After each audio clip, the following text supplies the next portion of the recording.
संवर्धन पण आहे आणि एक फुले फेस्टिवल आमचं झालं होतं. तर फुले प्रेमी आहे. फुले माहिती आहेत ना तुम्हाला, ज्योतिराव फुले.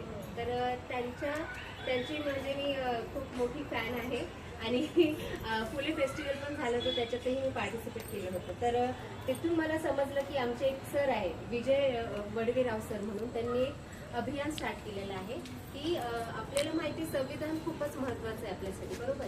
तर घर घर संविधान हर घर संविधान आणि असा हा आम्ही मोहीम राबवतोय. आणि त्यासाठी मी तुम्हाला संविधानचे काही महत्व इथे सांगते. म्हणजे संविधान आपल्याला किती महत्वाचं आहे. संविधानाशिवाय आपलं शिक्षण लेडीजचं झालं नसतं. संविधानाशिवाय आपल्याला घरदार भेटलं नसतं. संविधानाशिवाय आपण मोठमोठ्या पदावर जे आज महिला आहोत, महिलाच नाही तर इतरही सगळे जे आपले भाऊ बंध आहेत मोठमोठे ते आहेत, ते त्या पदावर आहेत केवळ ह्या संविधानामुळे. संविधान आपल्याला हक्क देतो. म्हणून आपल्या सगळ्यांना संविधान वाचणं, दीदी इथून पण घ्यायचं, हे लेडीज पण घ्यायचं, संविधान वाचणं हे खूप गरजेचं आहे आणि त्यासाठीच घराघरात संविधान असणं हे खूप गरजेचं आहे. सो मी तुम्हाला हाच मेसेज देते आज की हर घर संविधान घर घर संविधान. माझ्यासोबत तुम्ही सगळ्यांनी एकदा म्हणा.